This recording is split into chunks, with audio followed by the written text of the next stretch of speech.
ये हिस्सा है उस स्टैंड बाय अरेंजमेंट का जो पाकिस्तान ने पिछले साल जुलाई में आईएमएफ के साथ किया था $3 बिलियन का। और आज जो आईएमएफ के एग्जीक्यूटिव बोर्ड ने वो जो अप्रूवल दी थी उसके साथ जो स्टाफ लेवल जो रिपोर्ट होती है आईएमएफ की वो सामने आ गई है। और उस स्टाफ लेवल जो रिपोर्ट है उसके अंदर तफसीलात होती हैं कि कैसे जो हुकूमत पाकिस्तान है एक तो अपनी मईशत को ठीक करने के लिए क्या इक़दाम लेगी और जो आईएमएफ के साथ जो कमिटमेंट्स वो कर रही है उसके हवाले से हमें पता चलता है। और जाहिर है कि शहबाज जब आप आईएमएफ के प्रोग्राम में जाते हैं तो जब आपकी मईशत ख़राब होती है तभी जाते हैं और आईएमएफ जो शराइत आयद करती है तो on the face of it उसमें तो पब्लिक के लिए कोई खास फ़ायदा नहीं होता इन द शॉर्ट रन।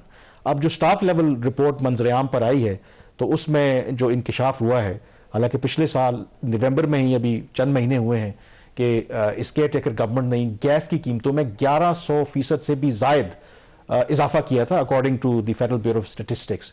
और सुना है कि अब इस स्टाफ लेवल रिपोर्ट के मुताबिक इस केयर टेकर गवर्नमेंट ने एक और कमिटमेंट भी की है कि जल्द ही एक और इंक्रीज आने वाली है गैस की कीमतों में। देखिए, आईएमएफ की जो ये वाली स्टाफ लेवल रिपोर्ट है काफ़ी इंपॉर्टेंट है क्योंकि इसमें आपको दो तीन चीज़ों का पता चलता है। एक तो ये कि जो परफॉर्मेंस रही है अभी तक वो, और दूसरा आगे वे फॉरवर्ड क्या है। उस लिहाज से इस रिपोर्ट का काफ़ी इसका इंतज़ार भी किया जा रहा था।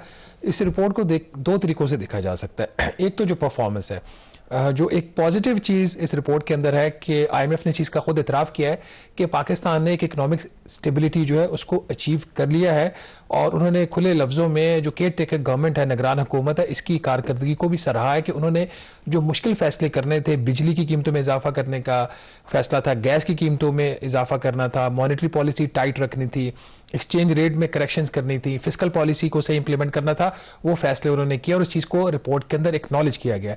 इसके साथ ही उन्होंने जो कुछ खदशात हैं उसकी तरफ भी इशारा किया, जिसमें जो सबसे इंपॉर्टेंट चीज़ है वो ये है कि जो पाकिस्तान के ऊपर कर्जों का बोझ है वो बढ़ता जा रहा है और जो आईएमएफ हर जायजा रिपोर्ट में पाकिस्तान के कर्जों को सस्टेनेबल करार दे रहा है उसमें थोड़ी सी लैंग्वेज में तब्दीली आई है।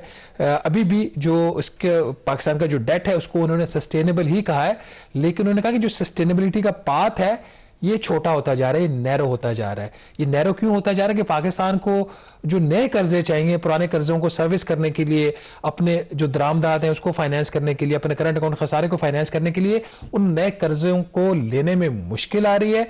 और इंपॉर्टेंटली इस दफा रिपोर्ट में यह भी कहा गया है कि आईएमएफ का जो कर्जा पाकिस्तान ने वापस करना है, तकरीबन अब वो $8 अरब हो गया है, वो कर्जे वापस करने में भी काफी प्रॉब्लम्स हो सकते हैं। तो उस लिहाज से एक साइड पे उन्होंने बता दिया कि आपकी कारकर्दगी क्या रही है और दूसरा साथ ये भी बता दिया कि आइंदा आपकी मुश्किलात क्या है। लेकिन जो आपने असल बात की नाज़रीन, इस रिपोर्ट के अंदर दो अहम चीजें हैं कि एक तो गैस की कीमतों में इजाफे के लिए हुकूमत पाकिस्तान ने ना सिर्फ कमिटमेंट दे दी है बल्कि यह तय पा गया है कि 15 फरवरी 2024 अगले एक महीने से भी कम वक्त में इसका जो नोटिफिकेशन है वो भी जारी कर दिया जाएगा।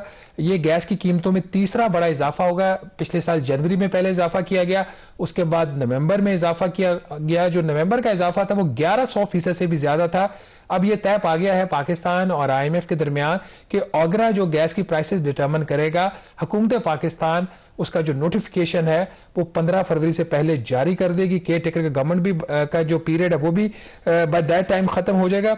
दो तीन और चीजें जो इसके अंदर तय पाई हैं उसमें एक तो ये है कीमतों में इजाफा, और दूसरा जो कैप्टिव पावर प्लांट्स हैं, जो इंडस्ट्रियलिस्ट हैं जिनको हुकूमत गैस देती है, वो गैस से बिजली बनाते हैं, ये भी तय पाया है कि कैप्टिव पावर प्लांट्स को जो गैस है उसका ना सिर्फ जो रेट्स हैं उसको एलएनजी के रेट्स पे लेके जाया जाएगा, बल्कि जो कैप्टिव पावर प्लांट्स को मिलने वाली गैस है वो भी खत्म उसको कर दी जाएगी। पहली फेज में वो इंडस्ट्री जो कि नेशनल बिजली का जो ग्रिड है उसके पास है, उनके साथ कनेक्टिविटी है, उनको गैस की सप्लाई खत्म होगी। और दूसरी फेज में वो इंडस्ट्रीज जिनको अभी वो नेशनल ग्रिड से कनेक्टेड नहीं है लेकिन वो कनेक्ट हो जाएंगे और जनवरी 2025 तक उनकी भी जो गैस की सप्लाई है वो खत्म हो जाएगी। अब कामरान, कल हम बात कर रहे थे महंगाई की पूरे सेगमेंट की, और आज हम इस खबर को डिस्कस कर रहे हैं कि मजीद गैस की कीमतों में इजाफा किया जाएगा। जो एप्रिसिएशन मिली है केयर टेकर गवर्नमेंट को, उसकी एक वजह यह भी है कि वो मुसलसल इजाफा कर रहे हैं। But do you think that इनके पास कोई और ऑप्शन था, क्योंकि जिस मुश्किल सूरत हाल में आप हैं कि और कल ही हमने जिक्र किया था कि कैसे जो बड़ा एक हैरान कुन फिगर था, हम तो पहले पावर सेक्टर के अंदर बात करते थे गर्दिशी कर्जों के, गैस सेक्टर का जो कर्जा है वो पावर सेक्टर से भी ज्यादा, यानी कि 3,000 अरब रुपए तक गर्दिशी कर्जा पहुंच चुका है। तो ऐसी सूरत में do you think that care taker government के पास कोई ऑप्शन था कि वो इस मुश्किल फैसले से बच सकते थे? देखिए, जो हुकूमत है निगरान, वो भी वही गलत फैसले कर रही है जो इससे पहले इलेक्टेड गवर्नमेंट्स ने किया था। वो ये कि आप गर्दिशी कर्जे को बिजली की कीमतें बढ़ाकर, गैस की कीमतें बढ़ाकर खत्म कर ले। अब आप एग्जांपल ले लें ऐसे कि इन्होंने जनवरी 2023 में जो इलेक्टेड गवर्नमेंट थी पिछली, उन्होंने गैस की कीमतों में इजाफा किया। उसके बावजूद जो सर्कुलर डेट था आपका गैस सेक्टर का, जून 2023 में तकरीबन 2100 अरब रुपया था। अब वो कितना हो गया नवंबर तक? सिर्फ 5 माह में उसमें 938 अरब रुपए का इजाफा हुआ और वो 3000 अरब रुपए को भी क्रॉस कर गया। नवंबर का इंक्रीज आ गया, अब जनवरी में भी इंक्रीज करके देख लें। ये इसका हल नहीं है। जब एक साइड के ऊपर बलूचिस्तान में जितनी गैस बेची जाती है उसका 50% चोरी हो जाती है, तो आप कैसे इसको सर्कुलर डेट को कम कर लेंगे? सिंध के अंदर ये सूरत हाल है, पंजाब में 11-12% जो है वो इनके लॉसेज हैं। तो ये वो सारे सर्कमस्टांसेस हैं जो इस चीज का सोल्यूशन प्रोवाइड नहीं करते। जो सोल्यूशन है वो इस चीज में है कि आप सस्ती गैस जो आप देते हैं इनको, इंडस्ट्रियलिस्ट को, एक्सपोर्टर्स को, जिसे बिजली बना के वापस आपको महंगे दामों में बेचते हैं, वो खत्म करें।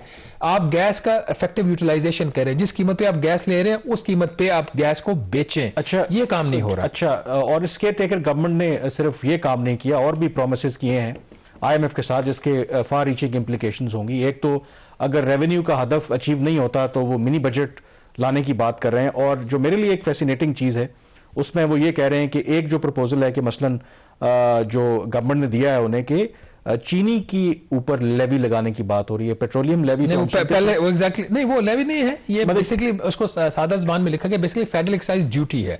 तो ये पहले जरा प्रपोजल नाज़रीन को बता देते हैं कि ये है क्या। अभी तक तो जो FBR की जो परफॉर्मेंस है वो बिल्कुल ठीक जा रही है, बल्कि उसको जो अहदाफ दी है IMF ने, FBR वो तमाम अहदाफ हासिल कर रहा है। लेकिन स्टेट बैंक ऑफ पाकिस्तान से जो रेवेन्यू हुकूमत को मिलना था उसमें 100 अरब रुपए से ज्यादा की कमी है। तो फैसला ये हुआ IMF के साथ कि जो हुकूमत के महसूलात है किसी भी साइड से आ रहे हैं, उसमें किसी भी महीने अगर कमी आ गई तो फिर एक मिनी बजट है उसको हुकूमत पाकिस्तान ट्रिगर करेगी। और उसकी तफसीलात कुछ ऐसे हैं कि ये तकरीबन 8 अहम इकदामात इनको करने पड़ेंगे, जिसका सालाना इंपैक्ट होगा 216 अरब रुपया। मंथली उसका जो इंपैक्ट है वो 18 अरब रुपया होगा। किस महीने से ये लागू होगा इसके बारे में कुछ नहीं कहा जा सकता। अभी तक FBR की जो परफॉर्मेंस है ठीक जा रही है। अब इसमें जो 8 बड़े इकदाम है जिसका एक जिक्र अभी कामरान कर रहे थे कि जो चीनी है आपके जेर इस्तेमाल, उसके ऊपर फी किलोग्राम 5 रुपए फेडरल एक्साइज ड्यूटी लगा दी जाएगी। इसका सालाना इंपैक्ट है 96 अरब रुपया। और महंगाई आपको पता है कि हर चीज की फूड इन्फ्लेशन पहले ही ऊपर जा रही है। दूसरा जो इसका मैया है जो एग्री हुआ है कि सेल्स टैक्स का जो रेट है अभी 15% है कुछ मसनूआत की सेल का, जैसे जिसमें आपकी लेदर की प्रोडक्ट्स हैं, कपड़ा आप जो खरीदते हैं उसके ऊपर GST 15% है, उसको बढ़ाकर 18% कर दिया जाएगा। फिर इसके साथ ही जो इनकम टैक्स आप लेते हैं इंपोर्ट स्टेज के ऊपर, हुकूमत जो मशीनरी इंपोर्ट करता है पाकिस्तान के इंडस्ट्रियलिस्ट, उसके ऊपर जो इनकम टैक्स का रेट है उसमें 1% इजाफा किया जाएगा, सालाना 24 अरब रुपए का इजाफी रेवेन्यू लेने के लिए। और जो विद होल्डिंग टैक्स है रॉ मटेरियल की जो इंपोर्ट्स इंडस्ट्रियलिस्ट करते हैं, रॉ मटेरियल्स की इंपोर्ट, उसके ऊपर भी जो विद होल्डिंग टैक्स का रेट है उसमें 0.5% इजाफा किया जाएगा, 24 अरब रुपया इजाफी। फिर जो commercial importers raw material import करते हैं जो आगे फिर इंडस्ट्रियलिस्ट को पाकिस्तान में बेचते हैं, उसके ऊपर विद होल्डिंग टैक्स में 1% इजाफा, उसके लिए सालाना इनको 12 अरब रुपया मिलेगा। फिर जो लोकल सप्लाईज होती हैं उसके ऊपर जो विद होल्डिंग टैक्स है उसमें 1% इजाफा, 12 अरब रुपया सालाना इंपैक्ट। और जो सर्विसेज है प्रोफेशनल जो है उनका जो सर्विस के ऊपर जो टैक्स है विद होल्डिंग, उसके रेट में 1% इजाफा, सालाना इंपैक्ट 18 अरब रुपया।